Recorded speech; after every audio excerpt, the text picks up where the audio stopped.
Coming up on Global Business, steady influx. China's Commerce Ministry dispels fears over foreign direct investment fluctuations, says inbound investment has hit historic highs. Bay Connection, China unveils plans for development of Guangdong, Hong Kong, Macau, Greater Bay Area to boost regional integration. Chill thrills. Winter tourism in China surges as New Year approaches with cultural and leisure trips leading the way. Welcome to this edition of Global Business here on CGTN. I'm Michelle Vandenberg in Beijing. The second session of a series of meetings on promoting Chinese-style modernization was held in Beijing on Thursday. During the meeting, Chinese Finance Minister Lan Foan said the domestic economy has withstood pressure over the past year despite a complex global situation, successfully stabilizing and improving its overall quality. Looking ahead to 2024, he said he sees more opportunities than challenges. Given the high resilience and potential of the Chinese economy, the finance minister said the country is capable of successfully achieving its economic targets, laying solid foundation for development over the next 12 months. Next year, he said China will intensify its proactive fiscal policy, maintain appropriate spending, improve the accuracy of policies, and promote sound fiscal management. He called for greater efforts to strengthen coordination and cooperation between fiscal and other industries, while promoting the economy to improve and achieve reasonable growth. The latest quarterly meeting of the Monetary Policy Committee of the Chinese Central Bank has emphasized the commitment to strengthening the implementation of current monetary policies. The People's Bank of China has reiterated its commitment to maintaining reasonably ample liquidity and guiding the rational growth of credit. Additionally, the Monetary Authority has pledged to mitigate the risk of exchange rate overshooting and ensure the overall stability of the RMB exchange rate at a reasonable and balanced level. China's Ministry of Commerce dispelled concerns Thursday over the fluctuation of foreign direct investment into the country. In the first 11 months of the year, China's actual use of foreign direct investment increased by 10% year-on-year. But Ministry of Commerce spokesperson He Yadong said this can be attributed to a range of factors, including both domestic and non-domestic economic reasons. In terms of scale, he said that inbound investment in China remains at historic highs. Over a 3-year period from 2019 to 2021, China consecutively set new records for inbound investment. In terms of structure, he said the optimization of China's foreign investment inflows continues as multinational corporations adjust their investment layouts. 今年的1到11月 From January to November of this year, the scale of foreign investment in high-tech industries reached 386 billion and 65 million yuan, accounting for 37.2% of the total foreign investment in the country, and representing an increase of 1.1 percentage points compared to the annual level of 2020. Notably, the manufacturing industry for medical equipment and instruments, as well as that for electronics and telecommunications equipment, saw growth rates of 27.6% and 5.5% respectively, while foreign investment in the research and development and design services sector increased by 9.1%. Chinese smartphone giant Xiaomi has launched its electric vehicle technology for the first time in Beijing on Thursday, joining its rivals in the world's largest EV market. The company also unveiled its first electric vehicle, the SU7, at the event. Gao Wang has the report. Here, Xiaomi's chairman and CEO Lei Jun unveiled the company's latest technologies, ranging from electric motors and batteries to intelligent driving and smart cabins. Through dedicated efforts over the next couple of decades, Lei also announced Xiaomi's ambitious goal to become one of the world's top 5 automakers. Creating a good-looking, easy-to-use, comfortable, and safe smart mobile space is the goal we want to improve on. This goal is actually not easy to achieve. I've known from the first day that there's only one way, which is to start from the fundamental core technology. Xiaomi has pledged to invest over 10 billion yuan, more than $1 billion in the first phase of research and development. Lei highlighted importance of Xiaomi's smart cabin tech and its ecosystem. He also addressed the concerns about the performance of electric car batteries in winter, a leading concern for many EV users. Xiaomi prioritizes research and development into batteries. We've also built our own electronic factory to guarantee their performance and quality. Xiaomi joins other tech giants like Huawei and Baidu, which have also ventured into the rapidly growing Chinese EV market. Officials say China leads the world in automotive and EV sales, with battery-powered vehicles accounting for about 60% of global sales. This success is also spreading globally. Chinese brands have accounted for about 8% of new EVs sold in Europe in 2023, up from 6% last year. Expanding their business into the sector could pose a challenge, but the recent moves by Chinese tech giants shed light on the huge opportunities in the country's vast EV market. Gao Ang, CGTN, Beijing. Ato, an electric car brand co-developed by Chinese telecom giant Huawei Technologies and automaker Seres Group, has unveiled a full-size luxury SUV. The new vehicle is set to increase competition in the world's largest auto market and is the latest sign of progress in China's innovation drive. Huang Fei reports.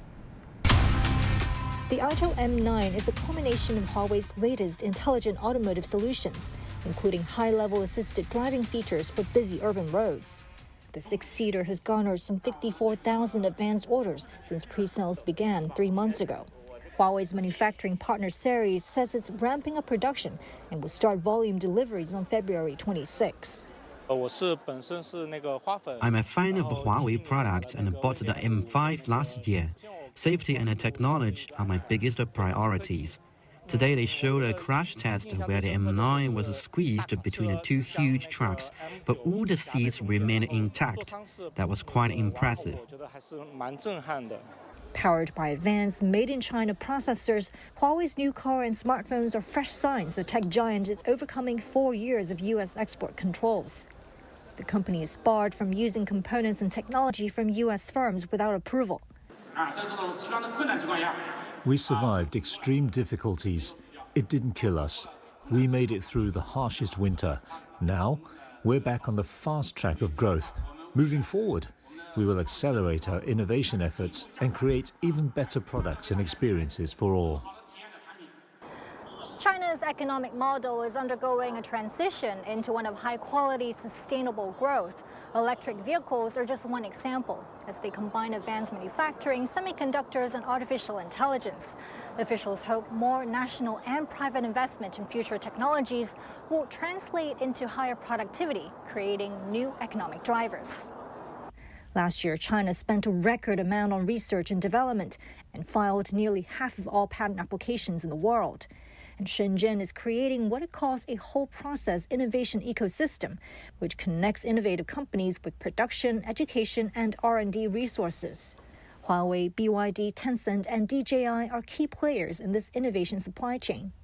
We need to get used to experiencing high-quality, moderate growth rate. So that is first thing, be patient. Secondly, we have to focusing on long-term business growth. In the future, I think the fortune will only come from technologies. Those investments to the education, to the science. So we have to wait. We have to put more resources on that, and we need to tolerate the risk associated with development and research. Analysts say China's pursuit of what it terms high-quality growth will also hinge on the ability to integrate with the global market and attract international talent. Huang Fei, CGTN, Shenzhen. You're watching Global Business, still to come. China unveils plans for development of Guangdong, Hong Kong, Macau Greater Bay Area to boost regional integration.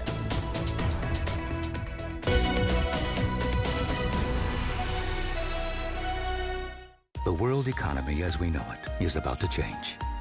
Global Business reports highlight emerging markets, developing countries, and dynamic sectors worldwide.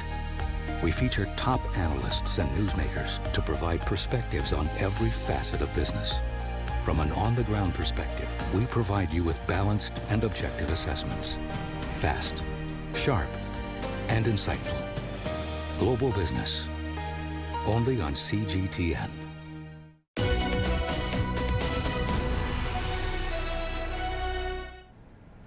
China's top economic regulator has unveiled the latest plans for developing the Guangdong, Hong Kong, Macau Greater Bay Area. The aim, it says, is to further promote regional integration and high-quality development. Sun Tianyuan reports. On Thursday, China's National Development and Reform Commission presented 4 key documents on the development of the Greater Bay Area. All of the documents support Hong Kong and Macau in maintaining long-term prosperity and stability, strengthening their role in China's path to modernization, and better integrating into overall national development. The documents cover sectors including finance, innovation, and modern services. They contain measures to improve the business environment and ease market restrictions in the Greater Bay Area. 2 development plans set targets for building cooperation zones to deepen integration and collaboration between the mainland, Hong Kong, and Macau. Hong Kong will continue to leverage its advantages as an international financial, shipping, trade center, and aviation hub to help Shanghai accelerate the integration of rules, mechanisms, and the development of modern service industries. Officials say they will continue to push forward with integration in the Greater Bay Area in accordance with development goals and further improve the area's business environment and competitiveness in the international market. Sun Tianyuan, CGTN, Beijing. 5 years after the central government's directive to develop the Guangdong, Hong Kong, Macau Greater Bay Area, the region's economy has experienced remarkable growth. The total economy reached 13 trillion yuan in 2022, marking a 30% increase of 3 trillion yuan compared to 2017. If considered an independent economy, it would rank 10th globally, surpassing South Korea. Additionally, 4 cities in the area, namely Shenzhen, Guangzhou, Foshan, and Dongguan, have joined the trillion yuan GDP club. The development of the Greater Bay Area has significantly boosted the Pearl River Delta region, with the per capita GDP increasing from 116,000 in 2020 to 133,000 in 2022. The Greater Bay Area has been at the forefront of the nation's economic integration and the global community. Over the past decade, the region has experienced significant developments. Our Cao Chufeng brings you the full story. The Greater Bay Area, or GBA, is home to 9 cities in Guangdong Province and the special administrative regions of Hong Kong and Macau. The cities serve different purposes, tapping into their unique strengths. Guangzhou is at the heart of the GBA, and the city is perfectly located to facilitate transportation. For example, Guangzhou's port of Nansha serves as a vital trade hub, connecting to over 100 countries. 是我们的多式联运的这个开展的比较好。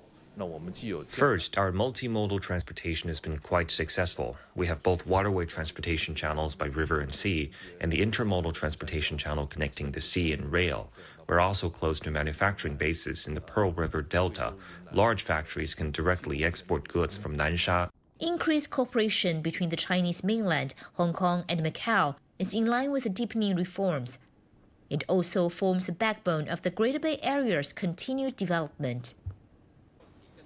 David Chen works in the Guangdong-Macau In-Depth Cooperation Zone in Hengqin, Zhuhai. The incubation center he's founded has helped many Hong Kong and Macau residents open businesses in the Chinese mainland. The overall development plan for Hengqin will facilitate the efficient flow of people, goods, information, and capital. These conditions will enable companies to develop not only in the Greater Bay Area, but also for international markets. The Greater Bay Area is now one of the most open and economically vibrant regions in China. To guarantee an open economy, it places high value on promoting a solid legal environment. To facilitate this, there are professional institutions, such as the Shenzhen Court of International Arbitration. In 2022, it was ranked top 3 in the world for the total amount of money involved in all dispute cases. And its arbitration and mediation services have extended to 140 countries and regions. Currently, our panel of arbitrators includes 1,547 individuals, with 569 arbitrators from overseas, covering 114 countries and regions. This diversified list of international arbitrators provides convenience for overseas parties resolving disputes, allowing them to confidently select arbitrators they trust to handle their cases. It's a natural tendency for different cities to compete with each other, and the construction of the Greater Bay Area is about turning competition into collaboration.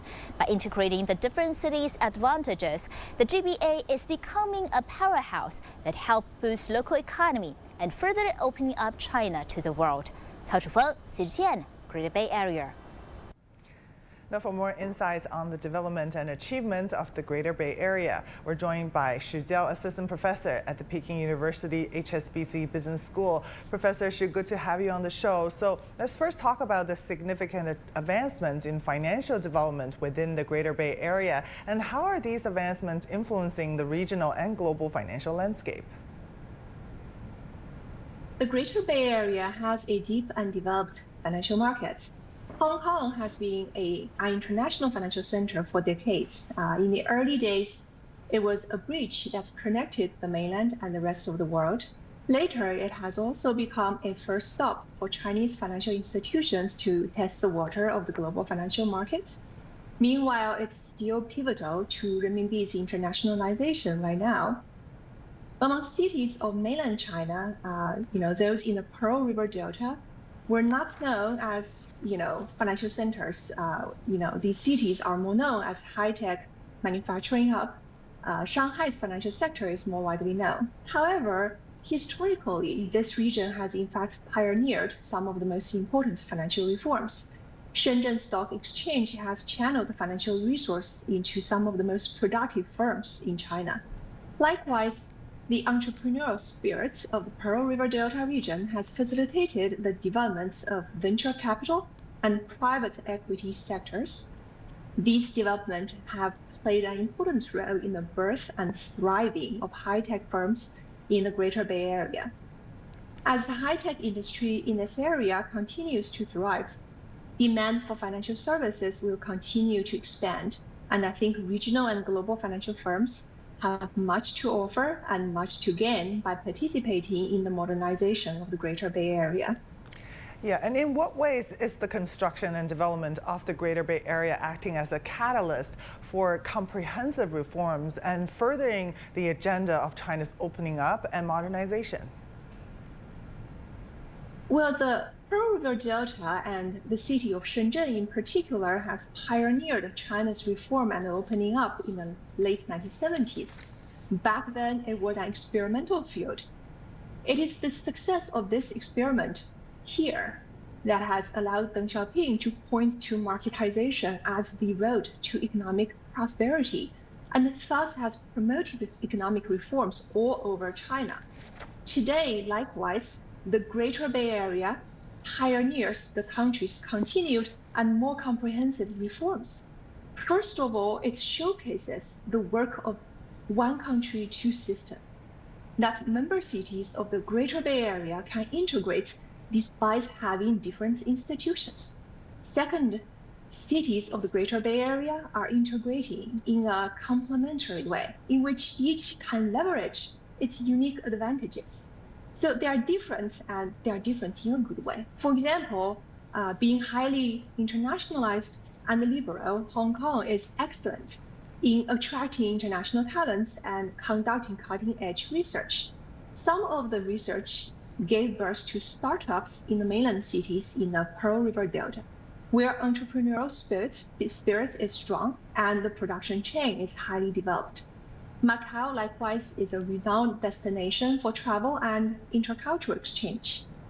The construction and development of the Greater Bay Area exemplifies China's continued commitment to further reform and deeper opening up. It reflects China's continued interest in participating and contributing to the global economic integration. And what factors do you think contribute to the Greater Bay Area's appeal to investors and businesses from around the world? Well, throughout this year, we have observed that the Greater Bay Area has kept its momentum in attracting global investment despite relative economic slowdown nationwide.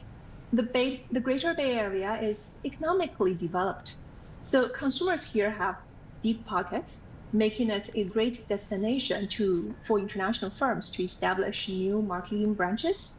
The Bay Area also boasts a comprehensive and modern production chain. It is extremely easy to find upstream and downstream partners here if you establish a factory. It is also one of the most innovative areas in China, where new industries are booming and opportunities are abundant. It is business friendly. It has been highly open and well integrated into the world trade system. So importing raw materials and parts and components into this area is easy. Exporting from this area as well is quite easy. Currently, the area also serves as a gate to the massive consumer markets of other parts of China. So I think all these factors has contributed to the attractiveness of the Great Bay Area to investors and businesses outside. All right, very good points. Thank you so much for your insights. Shi Jiao, Assistant Professor at the Peking University HSBC Business School for us. The 13th CCTV Financial and Economic Forum kicked off on Thursday. The focus of the forum is centered around leveraging technological innovation for dynamic transformation and energy conversion to drive high-quality economic and social development. Participants have underscored the forum's significance as a crucial platform for exchanging insights on technological innovation and have expressed a shared vision to unite efforts and collectively shape a better future. When I returned to China to start our business, the Great Bay Area caught my attention as the most vibrant and innovative region in the country. Hong Kong should enhance its services to the Greater Bay Area and, crucially, the entire Chinese market, given the unparalleled depth and breadth of opportunities in the Chinese market.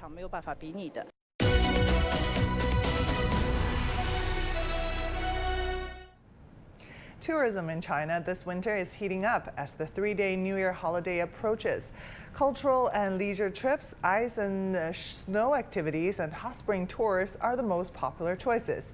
Data shows the total bookings for domestic tourism have increased more than 3 times compared to last year.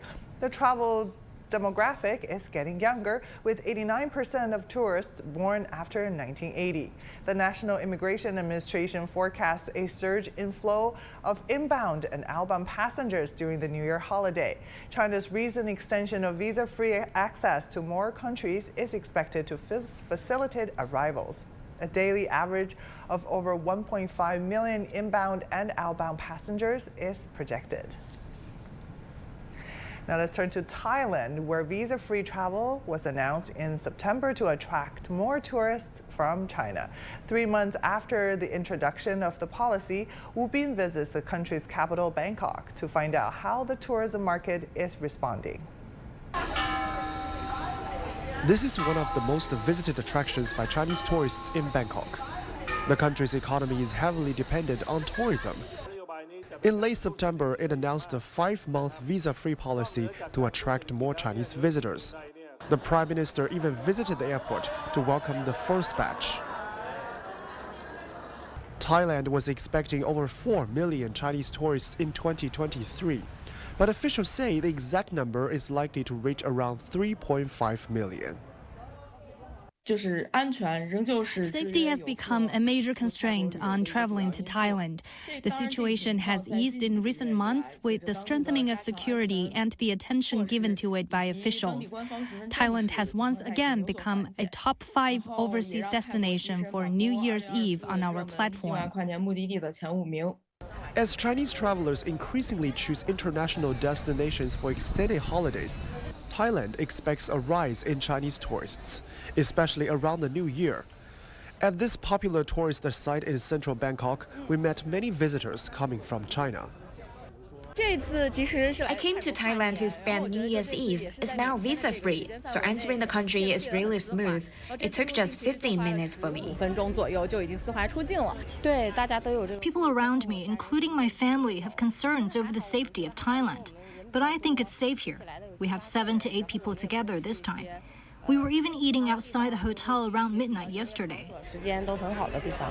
Looking ahead to 2024, the Thai government has set ambitious goals to attract more Chinese tourists. The China market is still the important market for Thailand. Next year, we have the total target for 35 million tourist arrival to Thailand. In terms of China market, we do hope that we can get up to 8 million visitors. Although the 8 million target is still lower than that of 2019, where over 10 million Chinese tourists visited the country, it still represents a huge increase compared to this year. And the coming New Year and Spring Festival are expected to get tourism arrivals off to a good start. We'll be CGTN in central Bangkok, Thailand. In China, the number of people aged 60 and above reached 280 million by the end of 2022, accounting for nearly 20% of the total population. This demographic will increase to 420 million by 2035. What can be done to enrich the lives of the older generation? We revisited Song Delong from Beijing, who has ambitious plans for his toy store for seniors as we enter the new year. Wang Siwen brings us the story. Gadgets, toys, games, all designed for seniors, and all the responsibility of this man. Song Delong opened China's very first toy store for seniors back in 2020 and hosts over 400 of them. We visited him for the very first time 3 years ago. Today, he devotes most of his time promoting the idea in local communities, where he aims to enrich the lives of seniors. For the past 2 years, we've mainly focused on selling toys, but now we are promoting and popularizing the idea to the public in local communities. Our goal is to provide a playroom for seniors in every community across the country. After years of hard work, Song now has bigger, more ambitious plans. I have many wishes, actually, bringing more happiness to seniors and popularizing it to the public on a larger scale. There are children's playgrounds, but there should be elderly playgrounds too, giving more space for seniors to play in. Those seniors have found their ways to have fun. Looking ahead to the new year, they have expressed their hopes and wishes to the year of 2024. I hope our community can be better off in 2024. Personally, I wish to live younger and be healthy, so I can visit more places besides playing games indoors.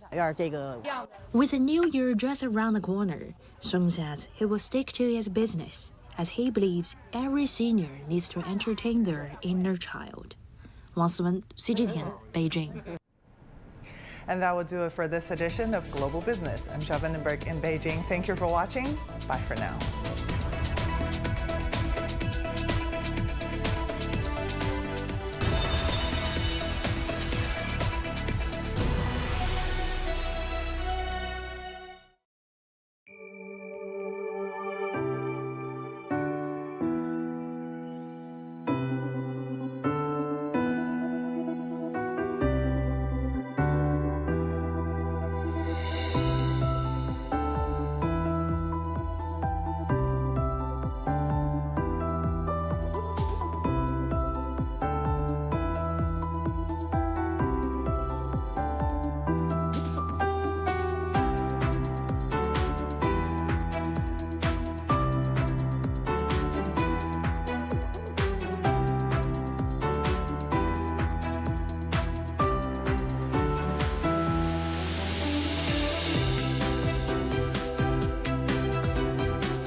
Hello and welcome to the Hub. I'm Wang Guan in Beijing. Hello and welcome to the Hub on CGTN. I'm Wang Guan in Xi'an. I'm from Guangxi Zhuang Autonomous Region at the Asian Games in Hangzhou, China. In Dubai, the United Arab Emirates. From Astana, Kazakhstan.